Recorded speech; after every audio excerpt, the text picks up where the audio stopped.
Hi, and welcome to the Hollywood Dreammaker podcast. I'm your host, Billy Gallo. I'm a 35-year veteran actor. I'm the kid who came out to Hollywood with $200 in my pocket and a one-way ticket when I was 18.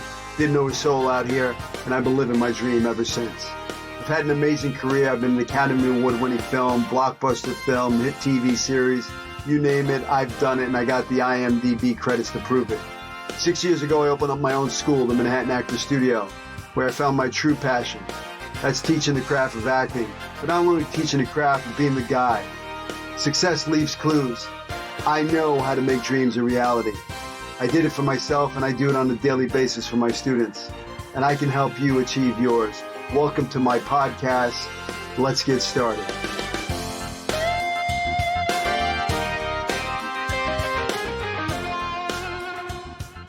I am excited to introduce an actor, producer. He's known for his role as Angus MacGyver in the 2016 reboot of the television series MacGyver.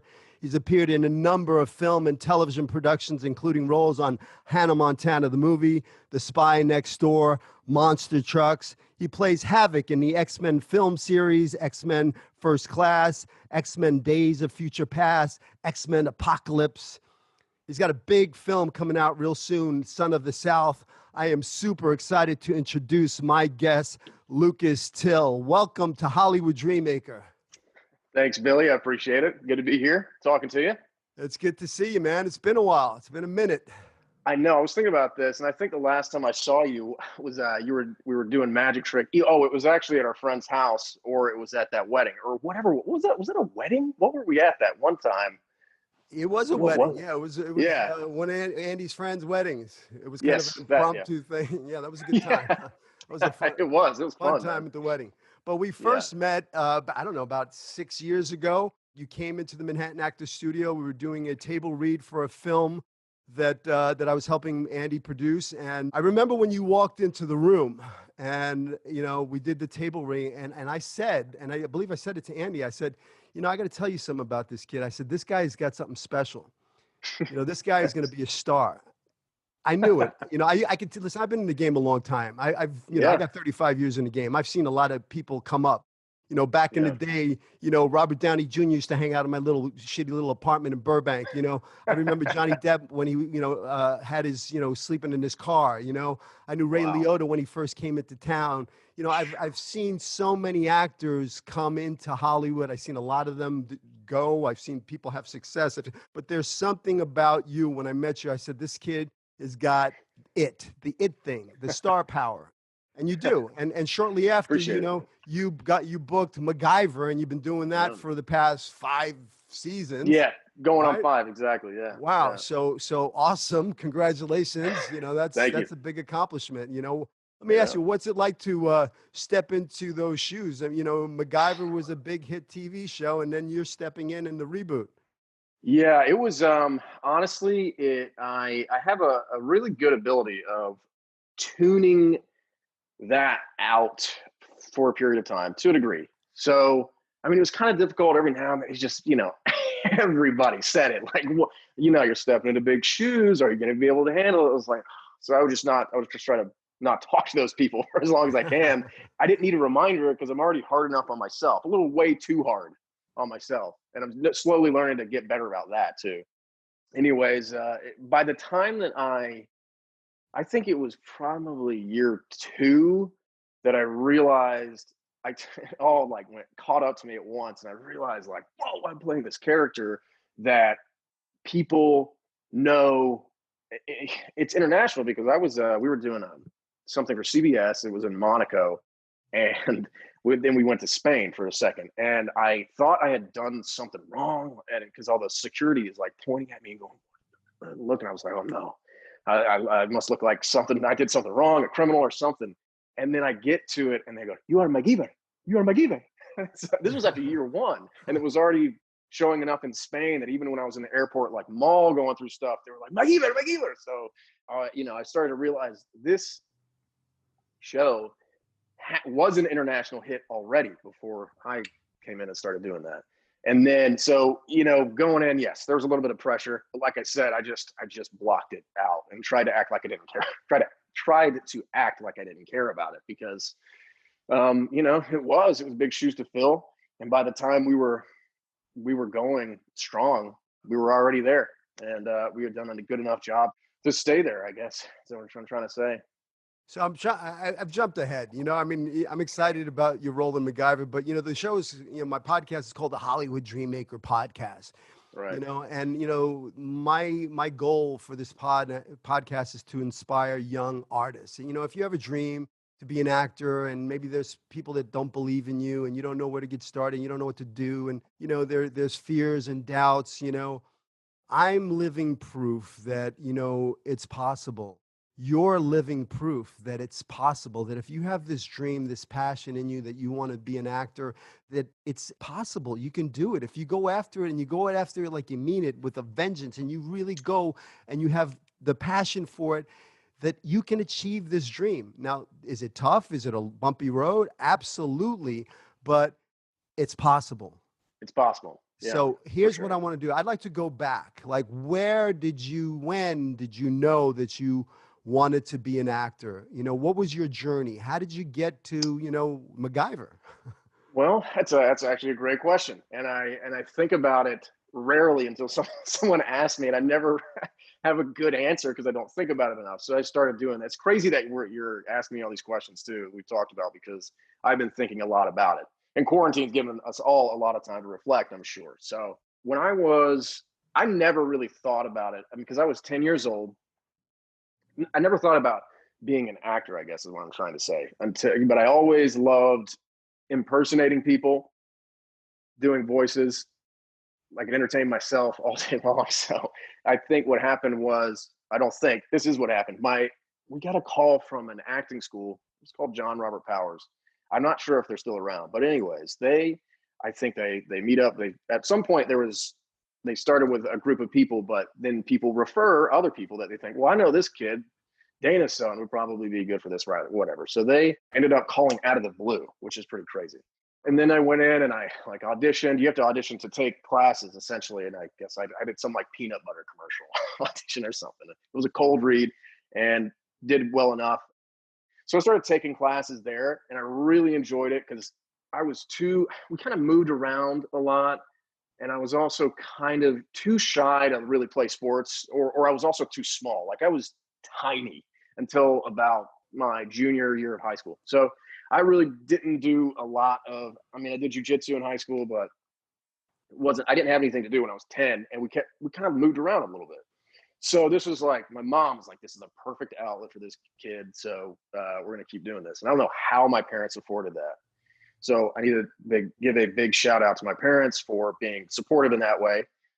And we'll get back to that, because talking about people who support you or people who don't, I was lucky because my parents, and I took it for granted for a while. I realized like how amazing my family was compared to other actors that I would meet, especially when it came to this sort of thing. So I'm sure we'll come back to that topic later. But so that's what happened. I think I got my first movie when I was 11. It was a movie called The Adventures of O.C. Nash. And that was shot here outside of Atlanta. And then let's fast forward a couple years. We moved out to LA. My dad actually was in Iraq at the time, and he's getting paid a little extra, but he doesn't really have anything to do with it. So he was helping us out a little bit. And the money that we had saved up to that point when I was 13, we used to move out to LA for pilot season. So we ended up staying there for, I think it was like 8 months. And homeschooled, and my brother and my mom moved out. And I thought, I moved out and I was like, I'm going to try my hardest. I'm going to get something out here. This is going to be it. Because you're moving to LA, you're 13 years old. You think it's going to be huge. I got 2 projects. That was it. And one was a short film, and, nothing really happened. And then the other was a play, which was really fun. And they were both great. But in 8 months, I'm moving out, sacrificing everything. I got nothing. Well, I got those 2 projects, which were important, but I didn't get that TV show or that movie that led to everything else and everything that I wanted or that I expected. It was my mom had a book at the time where you'd write down the gas mileage and auditions, and I think I had 52 auditions in that time, and I booked two of them, and they didn't really lead to more work. So on the way back, I was like, all right, I'm done. I quit. I don't want to act anymore, or at least not for a while. I just want to go home and see my friends. And my mom was like, well, we just got a call about this audition that is it's in Tennessee. I think it was in Memphis. And I was like, no, or Nashville. And I was like, no, I'm not going. I don't want to go do this. This is like, I just failed. I'm never going to make it. So anyways, we end up going, and I get a call back for this particular role.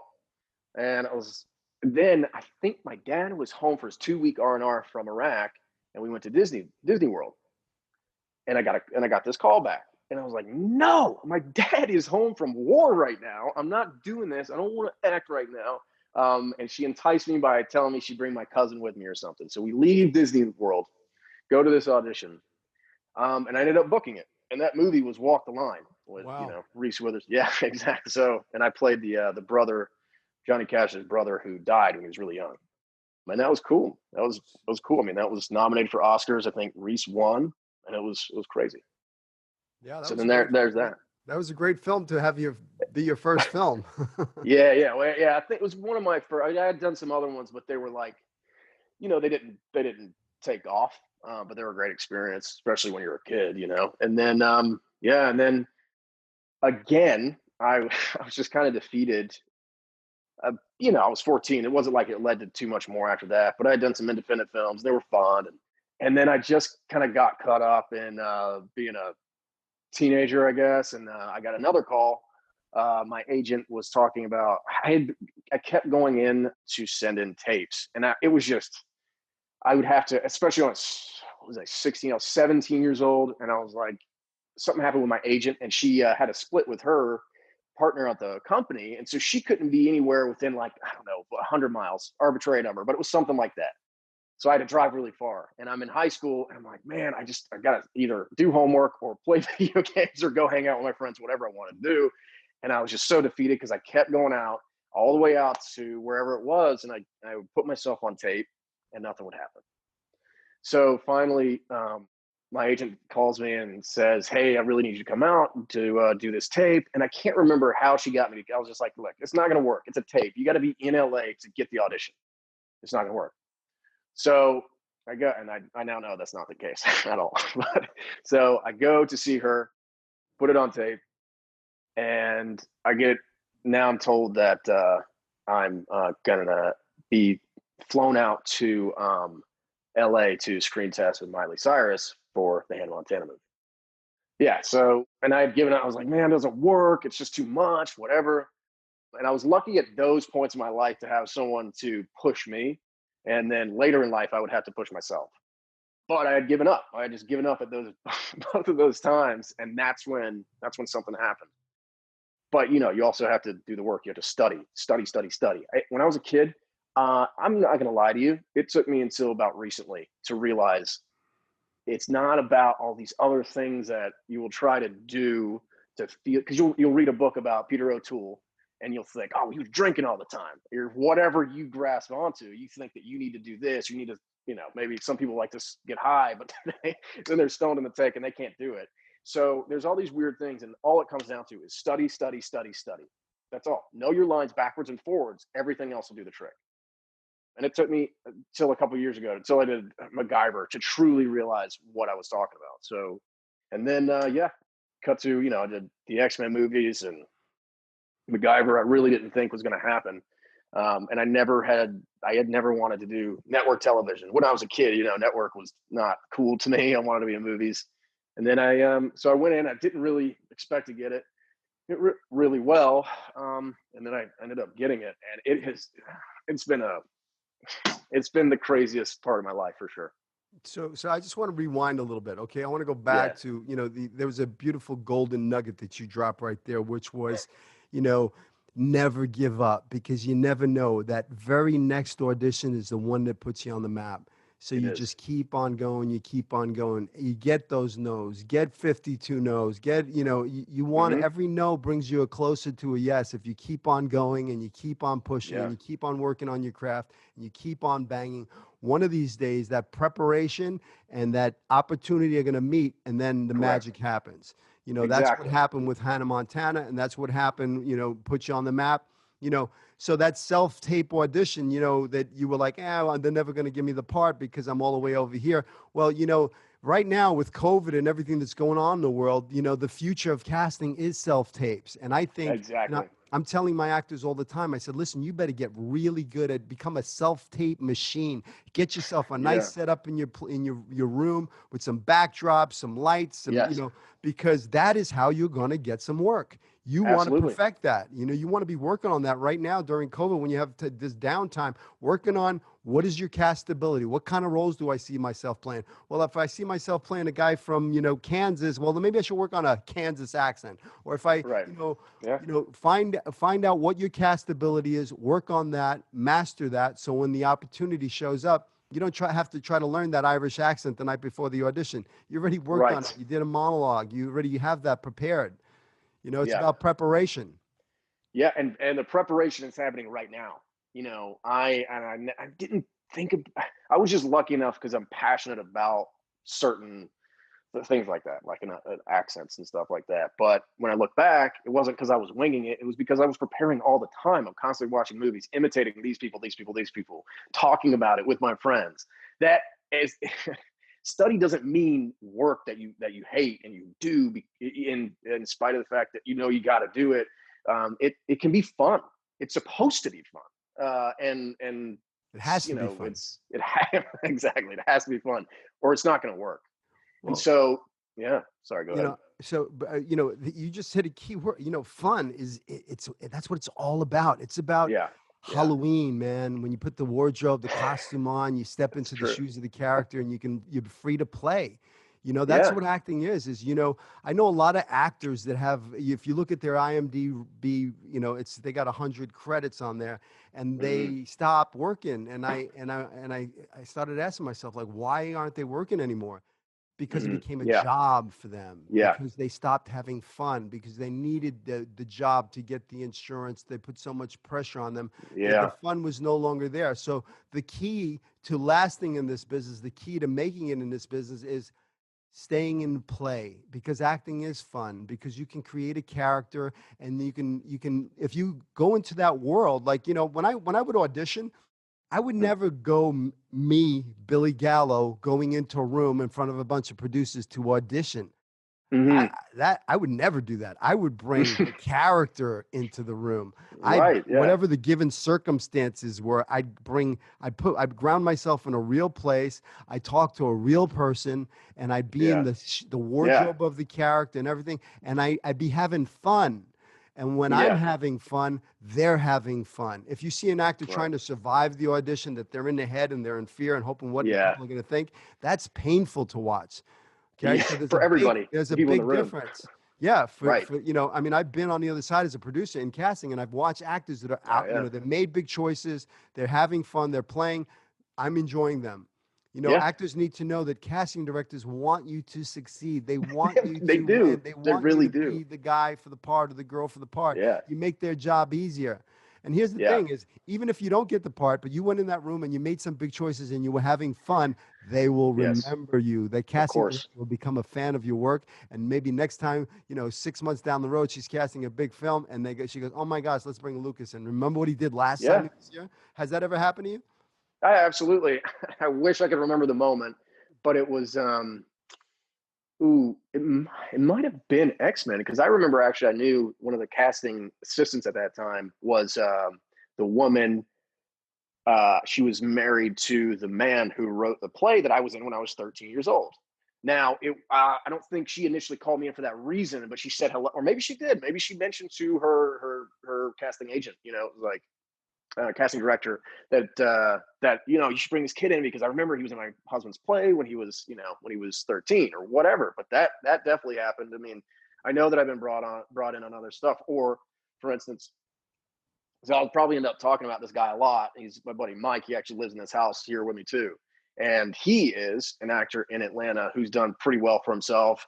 But he does a lot of the stuff you're talking about. But he puts people on tape. He has a DSLR camera, which, you know, it could be a little expensive, but it looks great. And it's an investment. He ends up putting all these people on tape. He watches them audition, learns from what they're doing. So he's getting experience. I mean, he's putting at one point, he's probably putting 300 tapes a year. And so, and he's also, you know, he's learning what's out there right now. So you can call your agent and go, hey, is there any parts in there for me too? But, you know, you learn from that, and it's repetition. A lot of stuff in life is just repetition. So exactly. I think it's the theme of what we're going to talk about today. Hey, let's talk about the X-Men a little bit. I mean, what is it like for a guy? I mean, you know, X-Men is a big franchise, you know, big film series, you know, and you played Havoc, and, you know, you did what, 4 of them, or I did 3 of them. Yeah. Okay, so I say 2.5 because I had one scene in the second one. Yeah. Yeah, but you're in the film. You know, the fact is you're a character in the X-Men series. You know. Correct. What is it? Yeah. What is that? How was that experience for you? You know, to be on a big budget, you know, superhero movie. That was it spoiled me, man. Because then I thought, all right, so I show up. I end up getting the job. I'm in a movie with Michael Fassbender, James McAvoy, Jennifer Lawrence, Nicholas Hoult, Zoe Kravitz, Caleb Jones. I mean, it's just and it was, you know, the list kept going on, and they were all great, and they were all really nice, and they were all hilarious. We had a great time, and I was working. That's what spoiled me, was that I was working. I'm on this big movie, which I love X-Men, so that was cool in and of itself.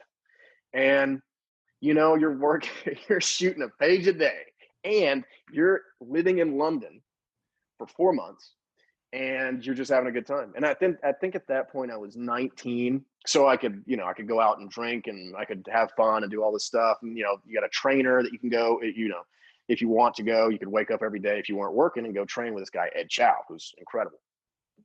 And it spoiled me, and it would ruin me, especially up until so. I'll show you try to explain the difference between working on something like X-Men and MacGyver. So on any one day, pick one day out of half of the days that I work on MacGyver, and I work on MacGyver for 9.5 months a year, and each of those days can be 10 to 11 pages. And sometimes it can be, the lowest it's going to be is 6 on average. And on X-Men, I'm shooting 1 page a day. And some days I'm just not working all week. And I say 1 line. But pick any one day of MacGyver, half of the shooting days. And on any one of those days, I have more lines in one single day than I had in the entire X-Men franchise combined.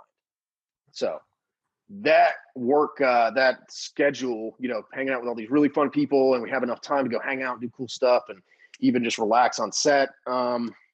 It's really, you know, had some ramifications later on. When you're number 1 on a call sheet, you know, when the show's called MacGyver and you are MacGyver.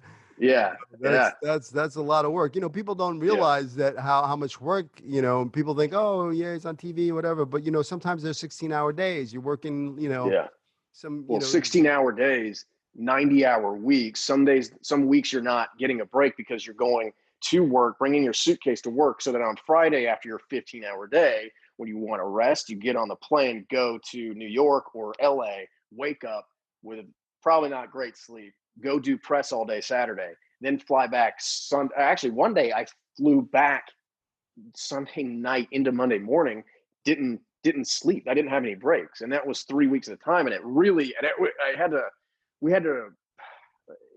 caused a lot of actual mental health issues. But let's talk about that, mental health issues. You know, listen, I know for a fact, for me, you know, when I got fame, you know, when I had my own TV series, and it was a brand new series on the brand new Fox network. There was no, when I came here, there was ABC, NBC, and CBS. You know, I started the Fox network with Johnny Depp and 21 Jump Street and Christine Applegate and Married Children, all those shows. We were the we were the shows. We created that, so we would go do publicity, mall openings and stuff. But my character was like the Fonz with the leather Yeah. jacket and so it was that same like the fans were screaming girls where like Yeah. they're pulling at you trying to tear your clothes off, or they're like they're outside my mother's house in Brooklyn chanting, "We want Booch, we want Booch." Cops coming, they're going through my mother's trash. You couldn't even walk out the door, and it was so Yeah. uncomfortable. I didn't Yeah. like that. That was very, very, Yeah. very Me neither. uncomfortable for me. So, what No. is fame? You like you said, you're on a show that has a history of being a hit show. Now it's a hit show. You're the lead in it. You have all this fame. You have, I'm sure there's a financial element that you've made some good money on it. Right. I've seen it in my days. I've seen it many, many times. I've seen actors succeed and do very well. I've seen fame destroy them. Yeah. I mean, I can tell you I so have many. too. I was, River Phoenix, Joaquin's, I was Yeah. there Yeah. at the Viper Room when he OD'd in Whoa. 1993, on Halloween. Um, That's crazy. Brad Renfro, I can name Yeah. so I many remember Brad actors. Renfro. I mean, look at, even my co-star from my TV series. I mean, Matthew Perry. I mean, he's had his struggles. Yeah. Exactly. Yeah. He's had a lot of fame, and so fame is a double-edged sword. Yes. So what is fame like? Because if somebody wants to go out there and do this, you got to be careful what you wish for, because You sometimes do. what you think it's not. So fill me in on what fame is like for you. I like this because this is probably the first time I've ever been able to talk about this. You're not going to get if Entertainment Tonight's interviewing. You're not going to have this conversation. And a lot of people they'll be like, Lucas, come on, But for me personally, I think you and I share the same sentiment. I don't like it. I didn't know what I was getting in for. However, it has a lot of great benefits. It's just a change in your life that you're going to have to get used to. But there's just it's listen, it's for anyone who thinks they want to be a certain level. I'll put it this way. So MacGyver fans are actually really nice.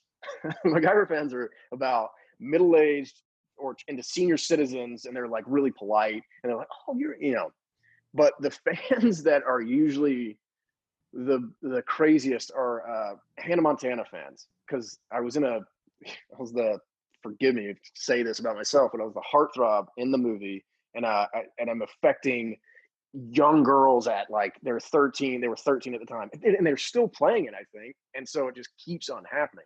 And that's when young girls are just like, "Ah," they're crazy. But I remember I was just down the street. I walked in with my mom to go eat at this place up here, and we walked over, and I walk in, and the hostess goes "Ah!" and screams, and I go, "Whoa, whoa, whoa, calm down!" You know what I mean? And I get red. I just don't want to draw any more attention, and that's one thing. One time I got escorted out of a football game, even though I was just being myself, but people just kept coming up, and they were like, we gotta escort you out. And then there, it's also, it's like, with social media, you just got to be careful, because a lot of people you're drawn to, you kind of want, it's a subjective medium. We're not athletes. We're not first place, second place, or we won or we didn't. It's God, I was in this movie and it made a lot of money, but I kind of want a little attention for what I've done, some gratification. So people will get on social media and check that, and I don't read comments, because it's just, you get 1,000 good ones and one bad one, it'll ruin your day. It'll really affect you, and then it affects your. This is the only thing that matters. What's inside here, you know what I mean? Because casting directors, executives will inadvertently, not even meaning to, just destroy your confidence if you let it happen. And so it's something that you have to deal with on a daily basis. And the more successful you get, you have a tendency. I've gotten paranoid at some points, you know what I mean? And like going outside, and then I just forced myself for the last 2 years to get outside, because I would stay in, well, mostly because I'm working all the time, so I'm sleeping and resting on the weekends. But I didn't know how to be out in public anymore, and I started to think that every time I'd go out, I would be mobbed, and that's not exactly the case, but it really messes with your head. And I'm a social person, I like to be out, and it does weird things, and I became an unrecognizable person about up until this last year. Well, listen, you know, I think I was on my phone looking through whatever, and I came across an article about you, and Uh, I got really concerned oh, yeah, because it said, you know, it said that you were suicidal because yeah, of a toxic boss on producer on MacGyver, and that's when I reached out to you. I said, "Hey, man, you okay? Is this that's shit right. fucking Yeah, real or what?" You know, yeah, because I yeah. know the pressure of being, you know, the number one on the call sheet, being MacGyver, being in the public eye, having, you know, producers on your ass, you know, it can wear on you. So can you talk about that a little bit? Absolutely, because I think it's important. In the end, I think I know it sounds crazy to say. I'm actually very glad that it happened because up to this point, I didn't, I couldn't relate to people who had been sort of ostracized or picked on too much. And this particular person, um, no one was safe. You know what I mean? I wasn't safe because of the way I looked or anything, and that for that I'm thankful for because now I know that what it feels like to be marginalized by. Well, I don't, but at the same time, I have a little bit more respect for it, and it opened my eyes. But that being said, so this person was so bad in the beginning. It was screaming at I look maybe not now because I have some facial hair, but I pretty insecure about the fact I'm playing as MacGyver, and it's not a very realistic show, but at the same time we're shooting the first episode and I'm just kind of concerned about the way I look. I'm supposed to be this secret agent and I look like a child. You know what I mean? So even I know that, but he is screaming at a very, very big director, by the way, which I'm just gonna leave names out, and he's screaming, "You got to tuck his shirt in. He looks like a little boy. He looks like a little fucking boy." And I'm just like, and he knows that I've talked to him about just don't say that. But anyway, so then it'll, we're actors. We're not. I'm not an athlete or whatever. I'm kind of sensitive when it comes to certain things. Yeah. And it started with that, and then it was always, I'm too skinny, and I was like, you got me working 90 hours a week. You're not paying for a dietitian, you're not paying for a trainer, you're not giving me any time off to go do any of those things that you want me to do. And also I'm a whatever that body type is, I think it's called endo, whatever it is, and it is nearly impossible for me to gain weight without help. And so it was always, I'm too skinny, I'm too young, and then of course I'm not sleeping, and maybe I mouthed off a couple times, which everyone did.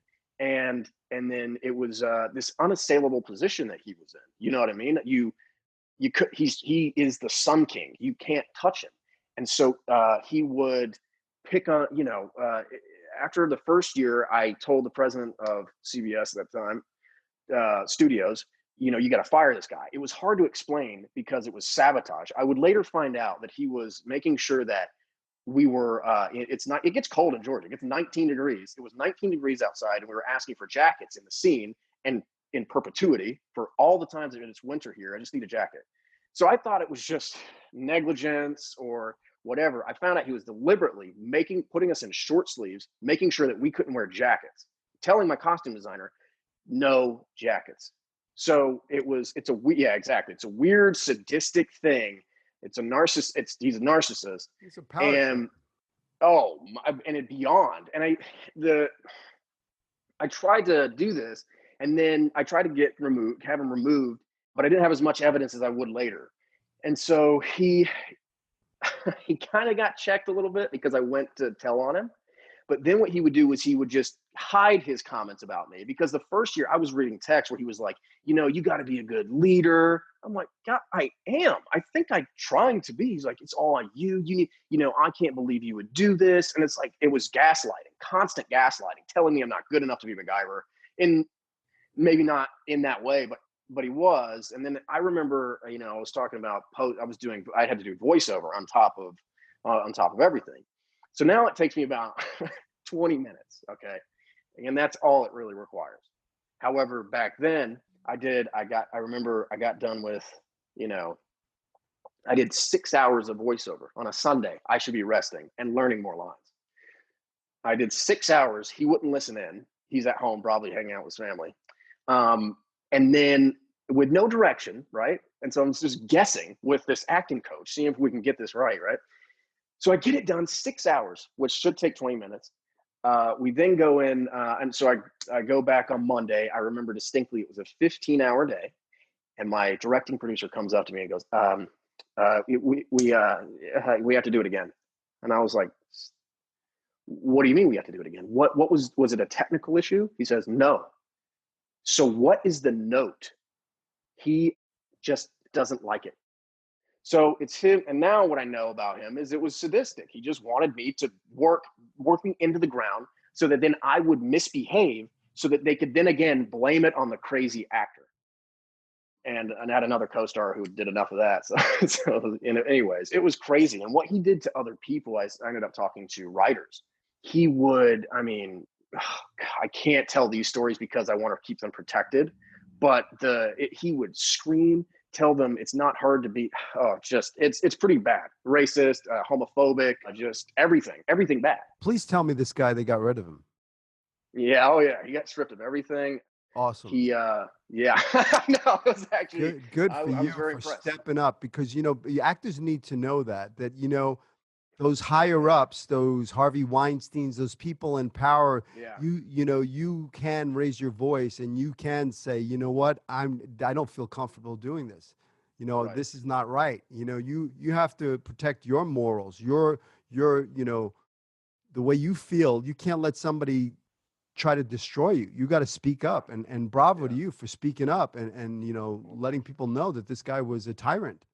Yeah, exactly. And also something that I would encourage people to do is communicate with other people, because I talked to people who I had never worked with when I was essentially, I quit the show. I quit the show over the summer, and I was like, I'm not doing this unless you fire this guy. And yeah, I know. And a lot of people would say, you're a producer. You're not even, at this point, I was not even 30 years old yet, and you're a producer of a network television show, and you're the lead, and you're making lots of money. And I quit. And I just couldn't, I couldn't do it. So anyways, in order to, it was cathartic because I get to talk to all these other people, but that's the point I'm trying to make is I started communicating with all these other people, because I would just kind of assume like, oh, maybe he's just kind of bad to me.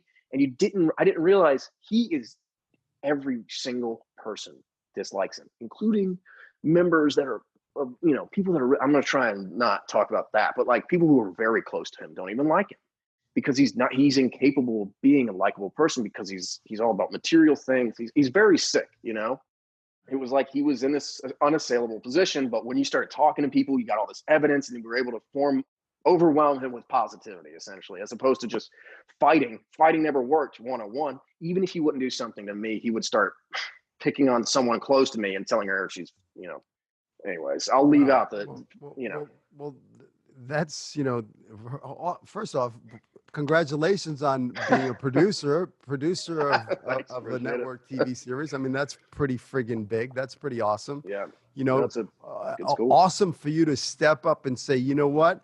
I'm walking, like when I had my TV series, it was originally called Second Chance. And then, I was like the fifth banana on the show. And then they decided they were going to remake the show, and they were going to make me and Matthew Perry the leads and change it to Boys Will Be Boys. But they didn't want to pay me, the Matthew Perry money, because he was getting paid more, because he was one of the stars of the show. I was the next door neighbor.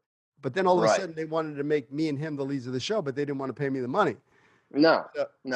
So I said, F you, I'm leaving. And then they threatened me, and they said, well, you know what? You have a contract and we're going to sue you. And I said, go ahead, sue me. Right.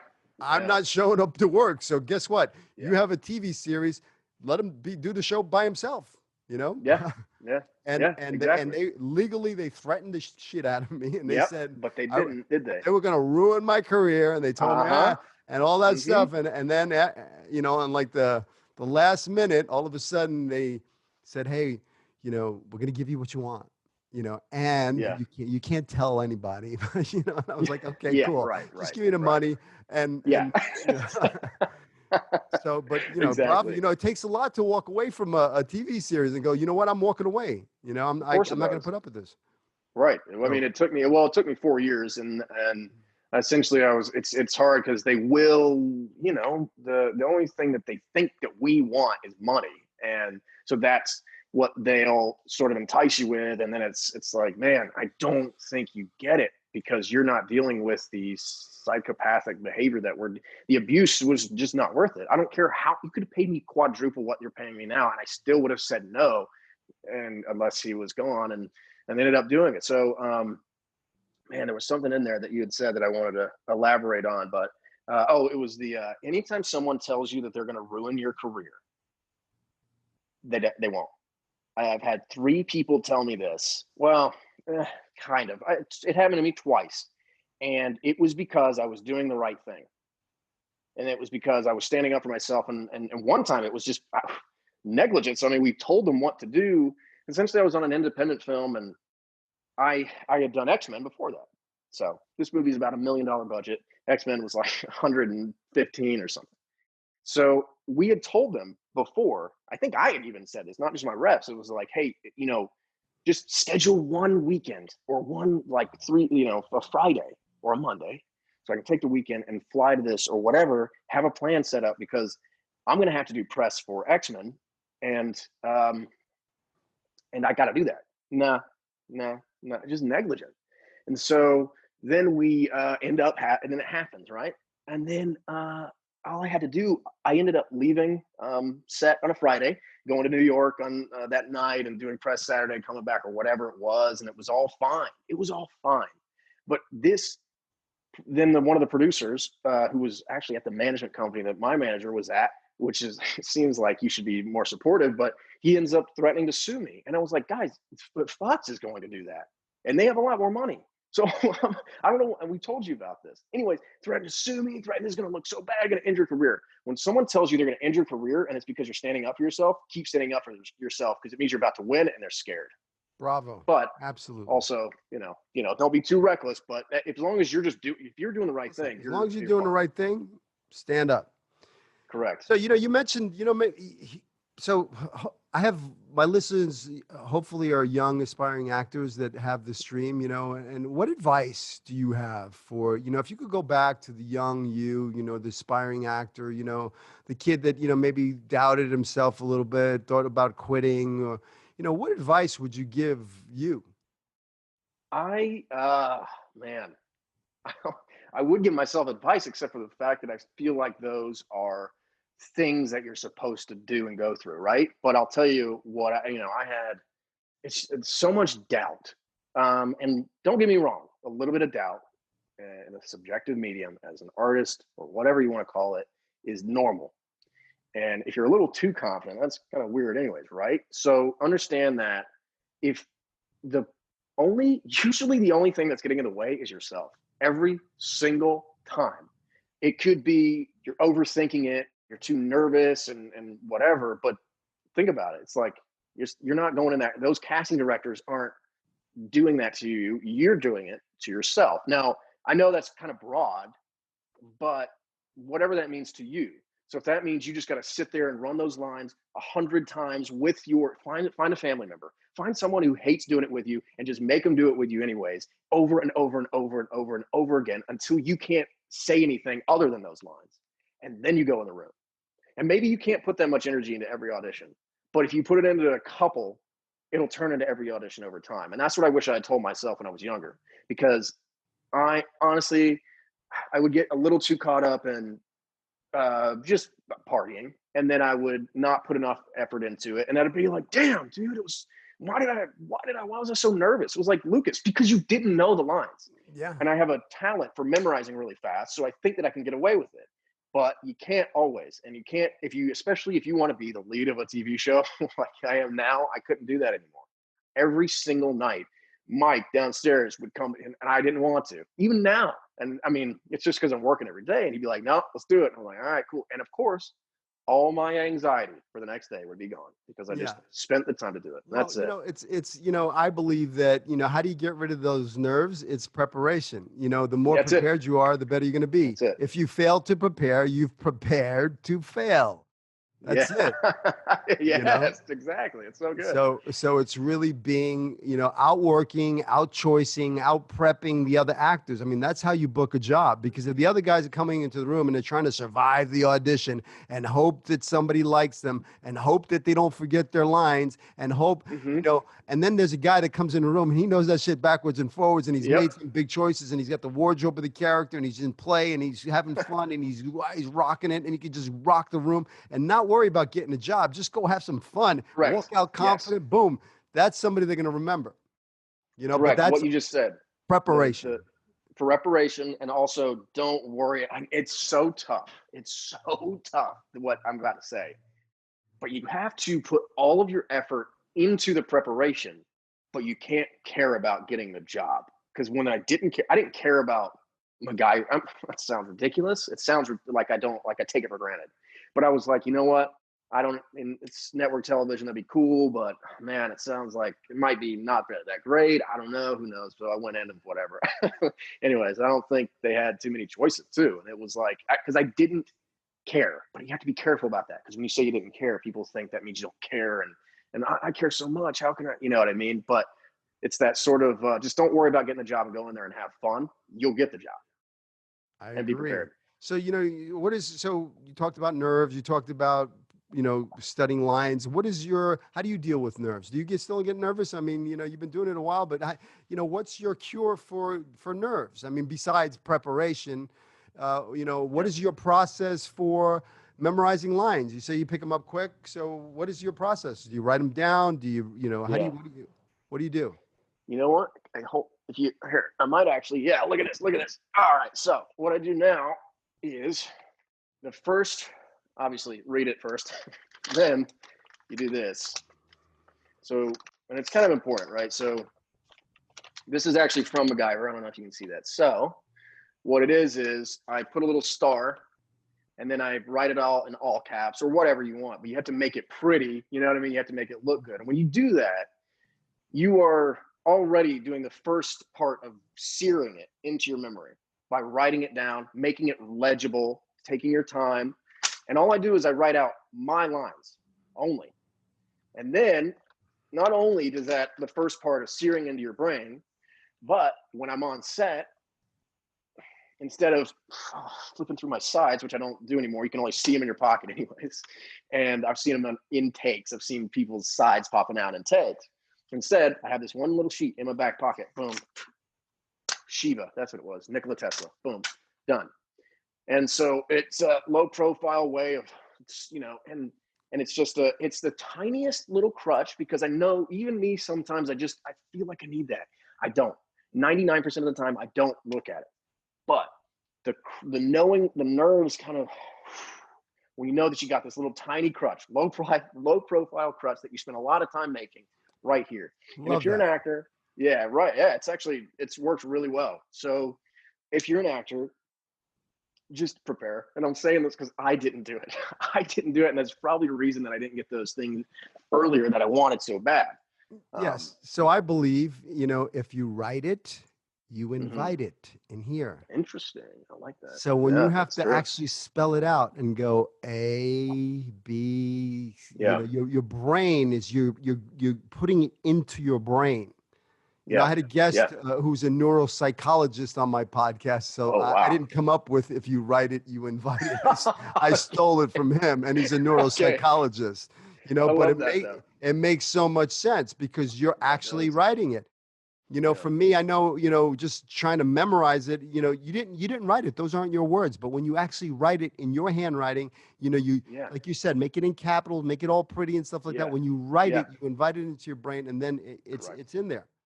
Yeah. What I about couldn't agree nerves? more. What about nerves? Nerves. Oh, I gotta say, the only times I was really nervous, I mean, don't get me wrong, the nerves sort of, I gotta think about these auditions. It's, it's, it's the things we've already talked about. And there's a great, if anyone's listened to this, it is so funny, and it's an old Peter O'Toole interview, and it was with Charlie Rose, who has been disgraced since. But if you find it's with Charlie Rose and Peter O'Toole back in the day, and he talks about all these people, I was talking to an actor the other day, and he said, I don't learn lines. And I said, what have you said? And he's talking about how you can't paint. What are you going to do? Paint with your fingers? You need your brush, and the brush is your lines, and you spin. And he said it's called study. The old school word was study. You study unobserved by yourself for a while. But I would recommend the easiest thing for me is with someone. But anyways, the point that I'm trying to get at is that repetition. For me, if I wasn't nervous, it was because I knew that shit backwards and forwards. And it's very rare. Believe it or not, it was very rare that I was that prepared. One of those times was MacGyver. And That's why you get the job. correct. No, exactly. And it seems so. Like, I remember there's another actor. I won't mention his name just because I don't like it, but he was very positive. But I was talking about some of my bad experiences, not bad habits at work, and trying to, because you're just so insecure and you want to be the best actor. You want to do, and I this particular time I was drinking on set. Never recommend that, by the way. The worst thing you can do. Drinking alcohol. Yeah. Oh yeah. Okay. Yeah, that's a no. Yeah. No. Don't ever do it.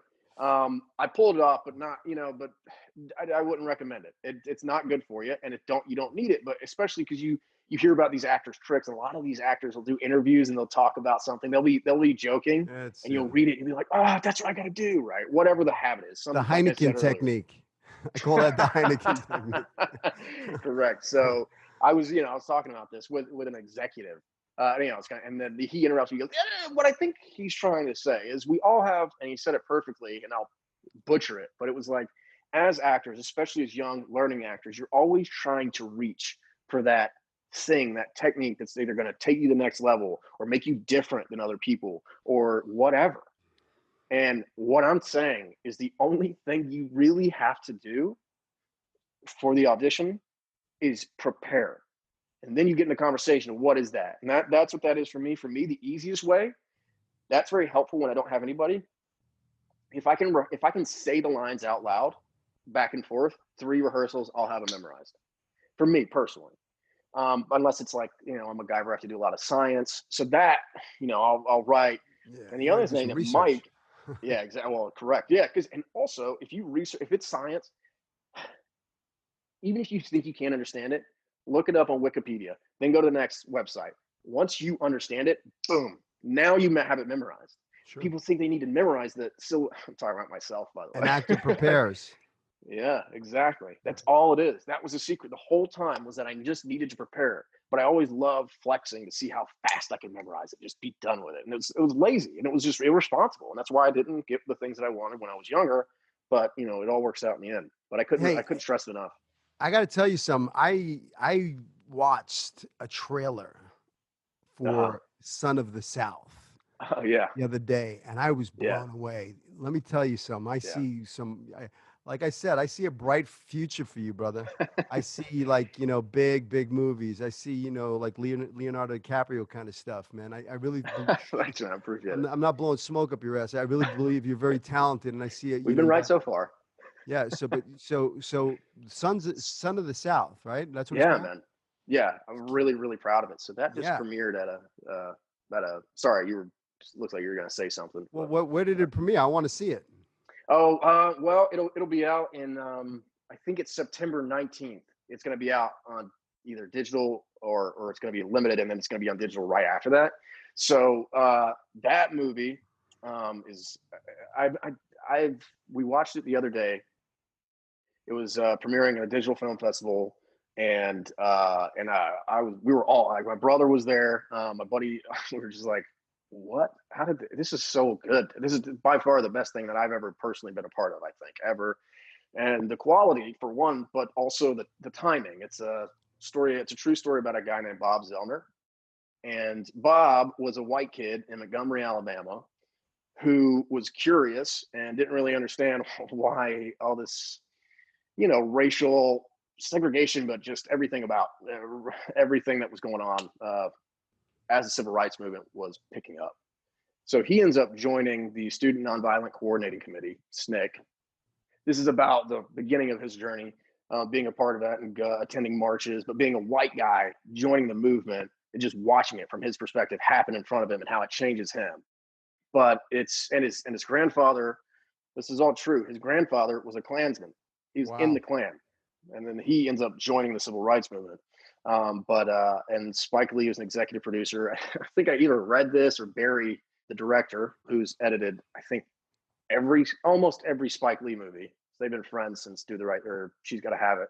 They've been friends for a long time. So he directed it, and I think he said that Spike was interested because it wasn't a white savior movie. So it is cool, man. It's just it's. I know this sounds weird, but it's really funny. I mean, when you're dealing with a subject like this, a lot of people don't want to sit down. Maybe not now with what's going on in the world, but they want to. It's a good way to bring people in when you relax people, when you make them laugh, but then you can show, and it does get pretty heavy. I mean, a lot of it's hard to watch. It was hard to watch for me because It's a timely piece with everything that's going on in the world. It's crazy. I'm really looking forward to watching the film. So Yeah, what's it's next? great. I mean, you got MacGyver. Is there what's next? Is there something else on your plate coming up? Well, I know the it's hard. newest thing is trying to figure out how to do MacGyver during COVID. That's the newest challenge that's up in the world for everybody right now. So what's that look like? I mean, do you have a start date going back? I mean, what are they saying to you? No, but they not yet. However, I have a friend who works for NBC Universal. Now he was on my show. He was our set medic, but he's got like 35 degrees, and he ended up being he's working with NBC Universal to do the COVID management of all their productions and figure out a strategy for that. And they're already starting up on some of theirs. We're starting up on I think some other CBS shows are starting up too. So it's looking better than I thought, honestly. And as long as because they got pods, it's going to be honestly, Filming it in sounds a kind of bubble. painful. Exactly, and because in good conscience, you really shouldn't be going really anywhere while you're working. So it's like you're going to go straight home. I mean, my brother's working as my assistant on the show. I don't think he's even going to be allowed on set other than dropping me off. So he'll drop me off, and then we only are allowed to work with like our hair and makeup team. And then we kind of like FaceTime the director. And I mean, I haven't actually got these official instructions yet. These are what I'm gleaning from other people and their experiences. So it sounds pretty crazy, man. Well, I've been telling all my actors, get used to this little Zoom thing because this is the future of casting. It's going to be self-tapes. It's Oh going to yeah. be a director session with, a director via Zoom, because, Yeah.